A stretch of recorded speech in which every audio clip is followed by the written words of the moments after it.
بسم اللہ الرحمن الرحیم۔ امیر المؤمنین خلیفۃ المسلمین سیدنا علی المرتضیٰ رضی اللہ تعالیٰ عنہ نے فرمایا 5 باتیں یاد رکھو، انہیں کبھی مت بھولو۔ 5 باتیں یاد رکھو، انہیں کبھی مت بھولو۔ فرمایا کہ اگر تم اونٹوں پر سوار ہو کر ان کی تلاش میں نکلو گے تو اپنے اونٹوں کو کمزور اور لاغر اور دبلا بنا لو گے، مگر یہ باتیں تمہیں کہیں بھی نہیں ملیں گی۔ کون سی 5 باتیں ہیں؟ چلیں سنیے، ہم بھی ان باتوں کو سنیں اور ان پر عمل کریں۔ پہلی بات کہ کوئی آدمی اپنے رب کے سوا کسی سے کوئی امید نہ رکھے۔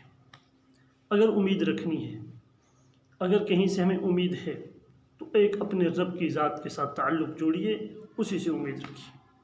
دوسری بات، ہمارا کسی سے نہ ڈرے سوائے اپنے گناہوں سے، یعنی کسی سے خوف نہ رکھے، اپنے گناہوں کا خوف ہو، اس کو اپنے گناہ کا خوف ہو۔ اس لیے کسی بزرگ نے بڑی زبردست بات کہی کہ کسی گناہ کو چھوٹا سمجھ کے کرو مت، اور کسی نیکی کو چھوٹا سمجھ کے چھوڑو مت۔ کیوں؟ بعض اوقات ایسے ہوتا ہے کہ قیامت کے دن کہیں ایسا نہ ہو کہ جس گناہ کو ہلکا اور چھوٹا سمجھ کے ہم نے کیا وہ ہمارا قیامت کے دن پکڑ کا ذریعہ بن جائے گا، اور جس نیکی کو ہم نے چھوٹا سمجھ کے چھوڑ دیا تھا وہ نیکی قیامت کے دن نجات کا ذریعہ بن سکتی ہے۔ ایک محدث تھے، ساری زندگی انہوں نے حدیث پڑھی پڑھائی، لکھی پڑھی، پڑھاتے رہے، خود پڑھتے رہے، لکھتے رہے، وہ ساری زندگی حدیث رسول اللہ ان کا مشغلہ تھا۔ ایک مرتبہ حدیث مبارکہ لکھ رہے تھے، اس وقت پرانا دور تھا، قلم دوات کے ساتھ حدیث مبارکہ لکھی جاتی تھی، تو یوں قلم دوات کے اندر ڈبوئی اور نکالی اور لکھنے لگے کہ ایک مکھی اس قلم کی نوک پہ آ کے بیٹھی اور سیاہی چوسنے لگی، اور انہوں نے صرف اس غرض سے کہ یار مکھی ہے، اللہ کی مخلوق ہے، یہ پیاسی ہے، اپنی قلم کو روک لیا اس نیت سے کہ یہ اپنی پیاس بجھا لے، یہ اپنی کیا کر لے جی؟ پیاس بجھا لے۔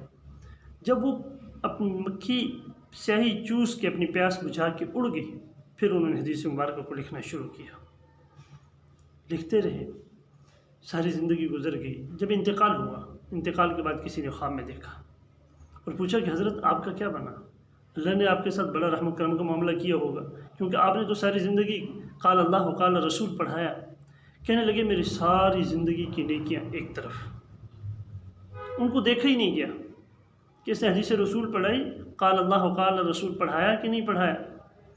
صرف میرے اس عمل کو، یہ جو میں نے ایک حدیث لکھتی ہوئی اپنی قلم کو روک لیا تھا اور مکھی وہ سیاہی چوس کے اپنی پیاس بجھا کے اڑ گئی، اس عمل کو اللہ نے کہا کہ تیرا یہ عمل ہمیں اتنا پسند آیا کہ اس عمل کے بدلے ہم نے تمہاری نجات کے وہ بخشش کا فیصلہ کر دیا ہے۔ تو اس لیے کہا جاتا ہے کسی نیکی کو چھوٹا سمجھ کے چھوڑو مت، اور کسی گناہ کو چھوٹا سمجھ کے کرو مت۔ بعض اوقات چھوٹا گناہ پکڑ کا ذریعہ بن جاتا ہے، اور بعض اوقات چھوٹی سی نیکی انسان کی نجات کا ذریعہ بن جاتی ہے۔ دوسری بات یہ کہ انسان کسی سے نہ ڈرے، خوف کسی سے نہ رکھے، ہاں اپنے گناہوں سے خوف رکھے کہ یہ میرے گناہ کہیں میرے لیے قیامت کے دن ہلاکت کا سبب نہ بن جائے۔ تیسری بات کہ کوئی جاہل اور ناواقف اس مسئلے کے متعلق پوچھنے میں شرم نہ کرے جو اس کو معلوم نہ ہو۔ ایک مسئلے کا معلوم نہیں ہے، مسئلے کا پتہ نہیں ہے، تو پوچھنے میں شرم کس بات کی؟ پوچھنے میں شرم نہیں کرنی چاہیے، مسئلے کو کھل کے پوچھ لینا چاہیے۔ نمبر 4 کہ جب کوئی کسی عالم سے ایسی بات پوچھے جو اس عالم کو بھی معلوم نہ ہو، تو عالم یہ بات کہنے میں شرم محسوس نہ کرے کہ یہ مجھ سے اللہ کے رسول اللہ زیادہ جانتا ہے، میں نہیں جانتا۔ وہ عالم یہ بات کہنے میں محسوس نہ کرے، شرم محسوس نہ کرے کہ یہ بات تو اللہ کو زیادہ معلوم ہے، اللہ تعالیٰ زیادہ جانتے ہیں، میں نہیں جانتا۔ نمبر 5 فرمایا کہ صبر ایمان کے لیے وہی درجہ رکھتا ہے جیسا کہ انسان کے بدن کے لیے سر کا درجہ ہے۔ سر ہے تو وجود ہے، سر کٹ جائے تو وجود ختم۔